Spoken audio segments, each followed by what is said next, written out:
stage by stage. Oh, I know. This is me at it again, eh? Never stop. Can't help the road you're made, eh? No, when I go, the good Lord in his infinite mercy and wisdom will say, "Come in, good and faithful scrubber." I've been doing this old man for years. That's him up there at the window, clutching at the curtains. Oh, I've just washed and ironed them. Doesn't matter. You can't help it. Old Mr. Fairkinshaw, you know. Used to be a fine big man, very clever. Held down an executive position. He was a banker. Then a big crash came and he went off his head. That's him now, eh? A ghost of his former shadow. There's a true saying.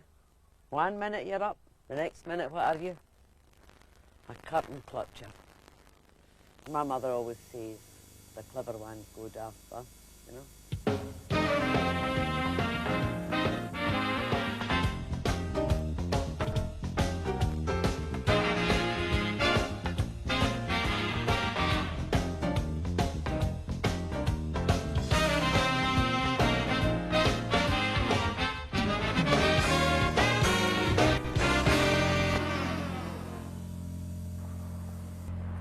The church we went to was just round the corner. We were Church of England because my granny, she was from Lancashire, you know. And it was a rag store to start with. And then it became a church. And when we finished with the church, it went back to being a rag store again. But we didn't have a church hall attached to it. The church hall was just over there. I'll show it to you, where we had the brownies and the guides and the wee women, you know, they had their women's guild socials. Remember Mrs. Gresham, she would have the bun and the cup of tea in the urn, you know. It's just over there. Wait a minute, it's changed now, what? It certainly has changed. Look at that. Yesterday, the church hall and the Women's Guild. Today, private lines. I think that's got something to do with the SCX. God, my mother would turn in her grave.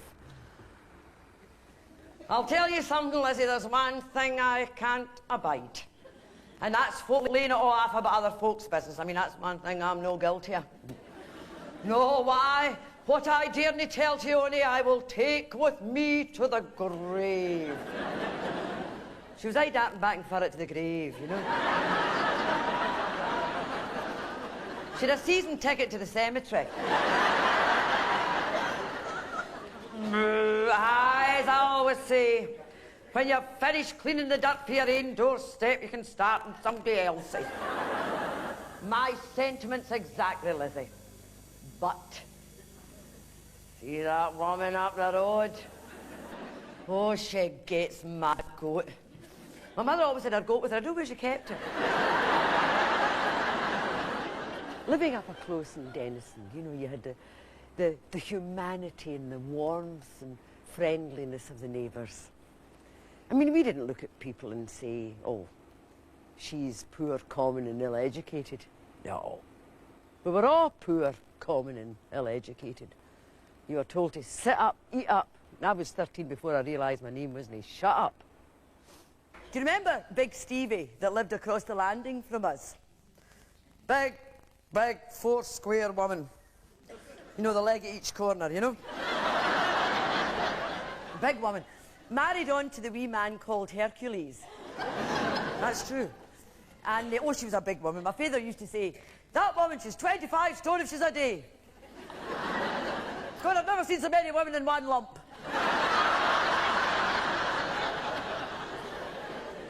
And I mean, Stevie, she was huge. She had that many chins, you thought she was peeping over a plate of pancakes, you know? And Stevie, Stevie was always threatening to go.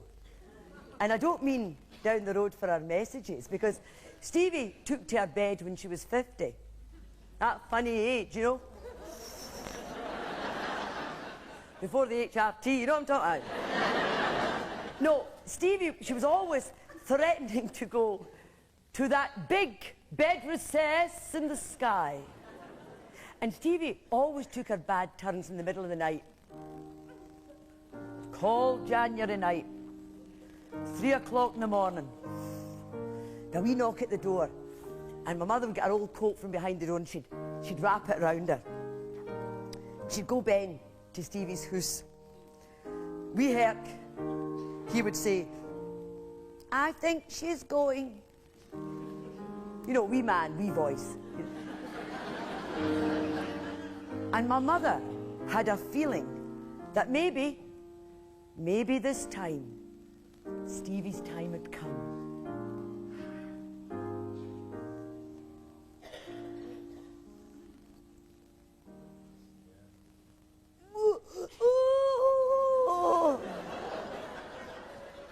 Oh, there you are, Ed.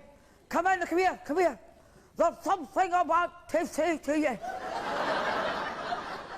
Get a wee cushion behind my back there, Hen. Help me up. That's better now.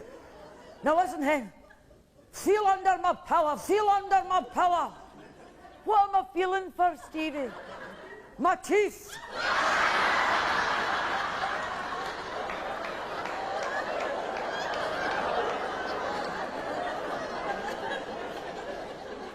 That's better now. Now listen, Hen. When I'm gone, oh, you're no going, Stevie, yes. Tonight the Lord in his infinite mercy and wisdom will have me numbered with his good angels. I'll be safe in the arms of Jesus, clothed in the raiment of shining white. Come mind with me, first of all to the eventide.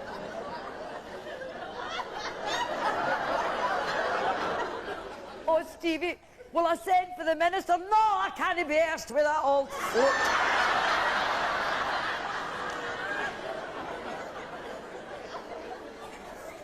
No, come here, feel under the mattress.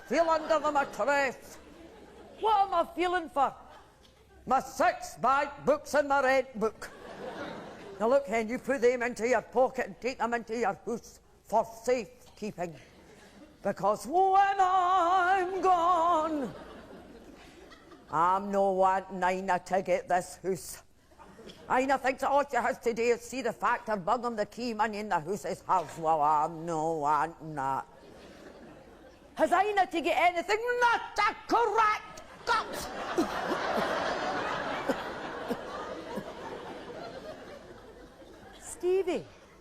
Stevie, what is it with Ina? I mean, what have you got against? She's your daughter-in-law, your son's wife. She's a dirty bitch. Now, you mind when I was at my cell and she stayed here? My house was like an acre's midden. That sink there was stopped with tea leaves. She broke the ear off my wally dog. And then she burned me hair through my mother's good black frying pan. She's getting nothing. But Stevie, what have you got against Ina? She done me a terrible bad turn. She reported me to the sanitary. What? Oh no, I didn't mean that.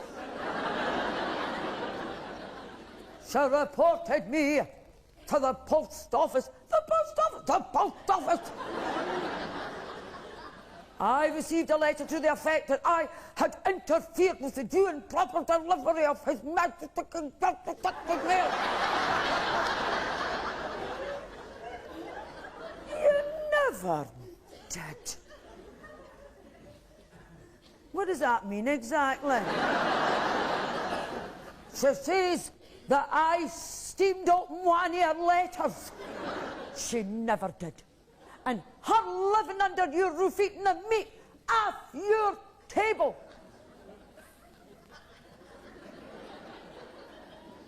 Did you? I certainly did not. I get heartless to open it.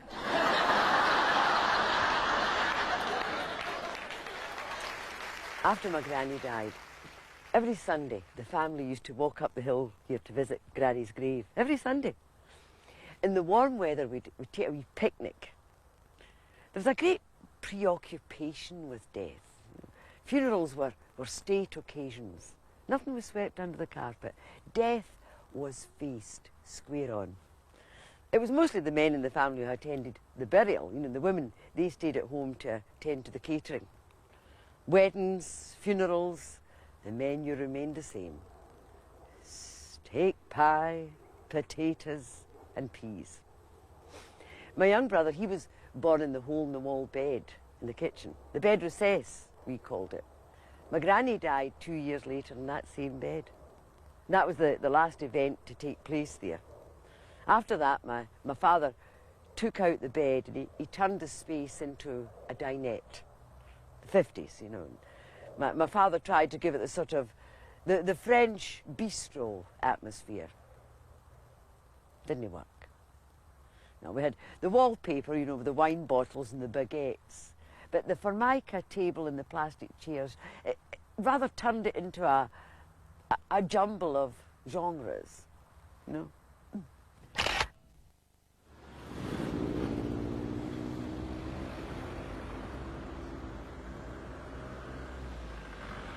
This is the lane behind Byres Road, Ashton Lane.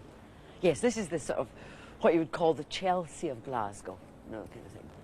Very cosmopolitan, very shishy, very San Ferrian, you know. Because I'm quite well known here. Oh yes, that can be a wee bit of a nuisance actually. You know, days when you're feeling a wee bit of a tip. Is my hair all right? Okay. The beauty business. Now, I am sorry to say this, but women are mugs. No, I know this because I'm two of them. Do you know that we spend billions, not millions, billions every year of our hard-earned cash on the cooking, the moosh? Now, I've been keeping Helena Rubinstein going for years. She's dead now. But I mean, Helena Rubinstein, she wasn't a good-looking woman. She wasn't a looker. Oh, you seen photographs of her? Big, fat woman, you know. With her hair all pulled back. She had a chin like a sink. It wasn't a toner she needed, it was a plumber.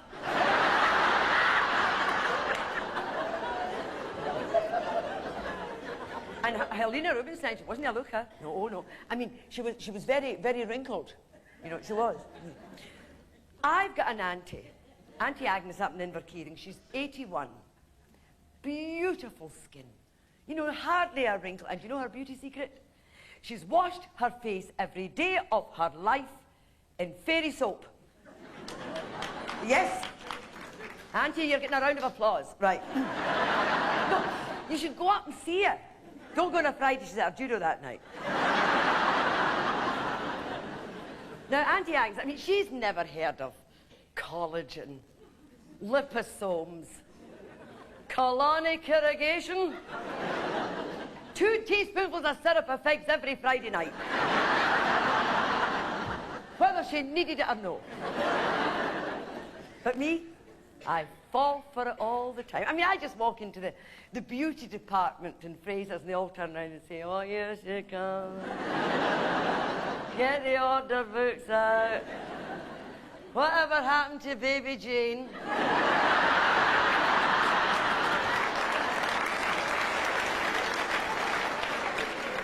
That's too near the truth, actually. Good morning. Do you remember me, Fanula? Now, we've got a little problem here. Can I be frank? Please yourself.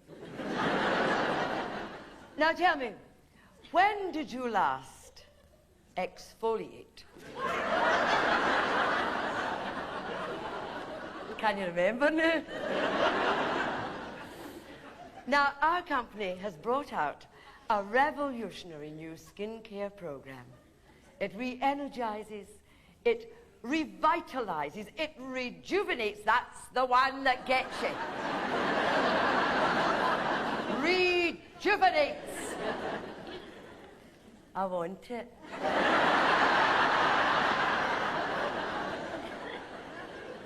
It's not cheap. I still want it.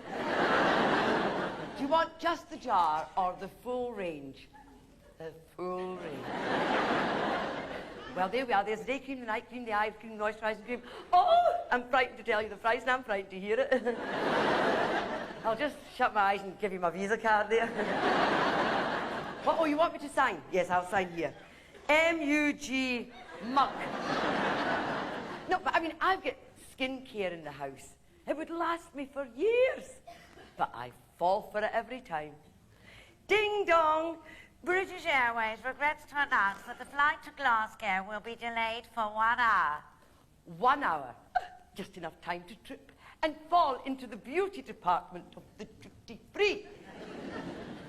Now, there's a woman standing there, you see, and she's promoting this new cream. It's called La Crème Nouvelle des Chèvres. Loosely translated, that's essence of crushed goat schoolies.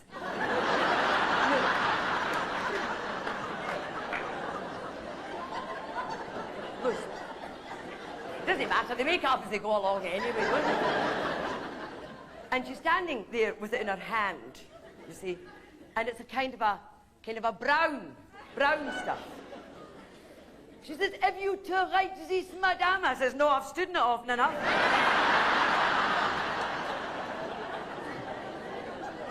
I've never actually put it in the cooking. Oh, and there's another cream you can get. It's called the 4-hour cream. Now, you put this cream on, and it tightens the skin for 4 hours. You can't talk, but you look great. You know? But the secret with this cream is, you put it on, and you go to the ball at 8 o'clock. You've got to make sure you do a Cinderella and beat it by midnight. Your face turns into a pumpkin. And you end up with that old joke. You know the one? Would somebody open the lift doors? Who is it? It's Helena Rubinstein. Maybe I'd better go on the march and get home to Whistler's mother. My man. Oh, he'll still be sitting there with his arse glued to that chair in front of the telly. I've got this new doctor coming tonight to see him. Homophobic. Oh, he was recommended to me by a woman I met on a cruise up the Kyles of Butte. It's quite a nice day out, you know. She says that this man brought her husband back for the jaws of death. Oh, he says, we'll have to resuscitate him, he says. But I've no got my apparatus with me. I said, well, the man up the stairs, he works for the corporation cleansing and unblocking drains. I said, would his apparatus do? Oh, he says, I don't think so. I said, well, could you not give him that mouth-to-mouth resuscitation? God, I wish you saw his face, you know. Oh, screwed up like a bashed apple. Oh, he says, I wouldn't fancy that. I says, well, if I put his teeth in, would that make a difference? Anyway, they took him away in the 2 ambulances. Kept him overnight for observation, you know. So the next morning, the specialist called me into his office for a wee medical powwow, you know. I suppose the man was doing me an obligement. Well, he says, we can find nothing origamically wrong with him. He says, we're inclined to think it's pathological. No, I was inclined to agree with that, you know. He says, we can get nothing out of him. I says, I don't think I've said none of him. I said, he should have a sign round his neck, situation vacant. Oh, he says, I think we're looking at catatonia. I says, well, I'm not taking him away on another one of these foreign holidays. No, but, you know, I tell the doctor straight. I says, listen, I says, I put his bother down to the redundancy. Because he loved that wee job. And it suited him. He was a funeral undertaker's assistant, you know. No, but it cheered him up, you know. And he was awful fond of that stuff. What do you call it again? The embalming fluid. Oh, he loved that. I says to the doctor, I says, listen, I says, that could have been the root of his problem. Oh, he says, do you think he ingested it? I says, no, I think he drank it. But, you know, it's a fact that during the last war, fewer people died of heart attacks because of the rationing. You see, it was a better diet. I mean, we'd never heard of all the fancy foods they've got now, like aubergine, fricassee, olive oil. You got that in a wee bottle at the chemist, your mother heated it up and put it in your ear. Quiche.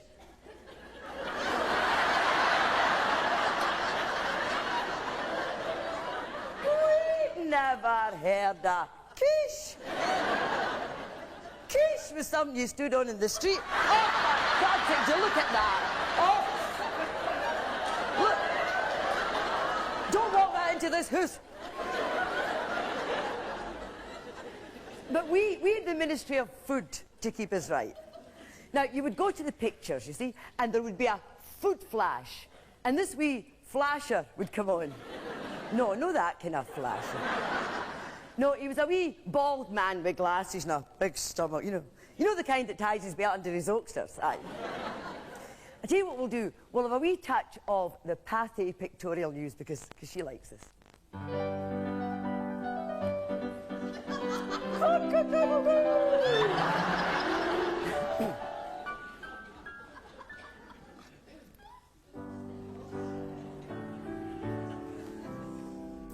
There's a war on, and as you know, the big ships can't get through to Britain because of Mr. Hitler's U-boats.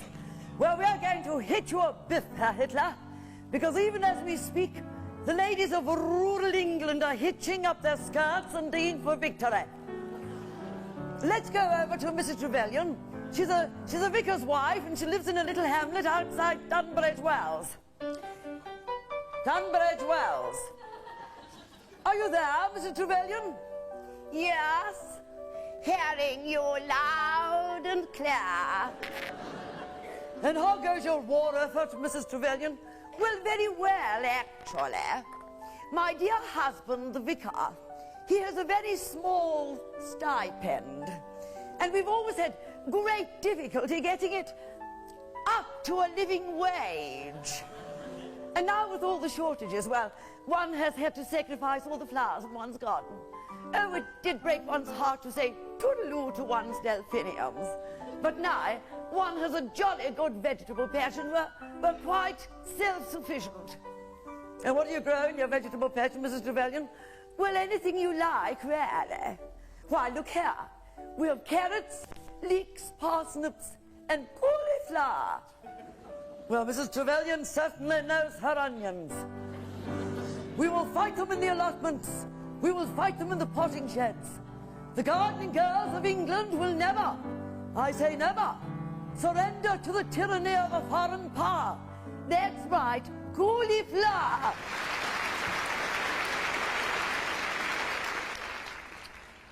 Of course, I can't talk about the war without mentioning my father's contribution. He was mentioned in dispatches. He was that much away from the George Cross. It was a wee accident with a chap pan hen. Who was making chips? Chips was not in the menu. Not was it chips, it wasn't chips. It was donuts. And where's the donuts? What are you doing that for? Oh, well, that was a wee accident, you see. I put the donuts in the pan. The pan exploded and the donuts went poof and stuck to the ceiling. The donuts poofed up to the ceiling. Yes, there's the proof of the poof on the roof.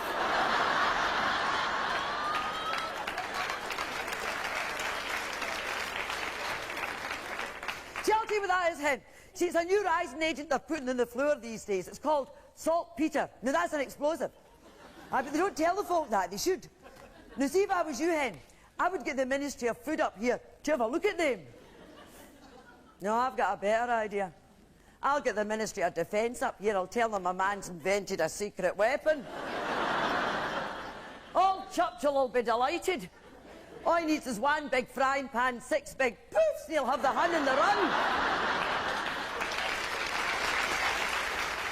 You know, I remember coming back from school one day, and the neighbours were all out in the landing in high dudgeon, whatever that is, and my mother was leading the band. That's a right ticket that's moved in up the stairs. That was a film star we had up the stairs. Well, I think she was a film star because all the servicemen used to bring her presents and ask for her autograph, you know. Aye, that's her. She's never away for the dancing. And her man in the war, 2 wains. And there's a lot of drink taken, you know.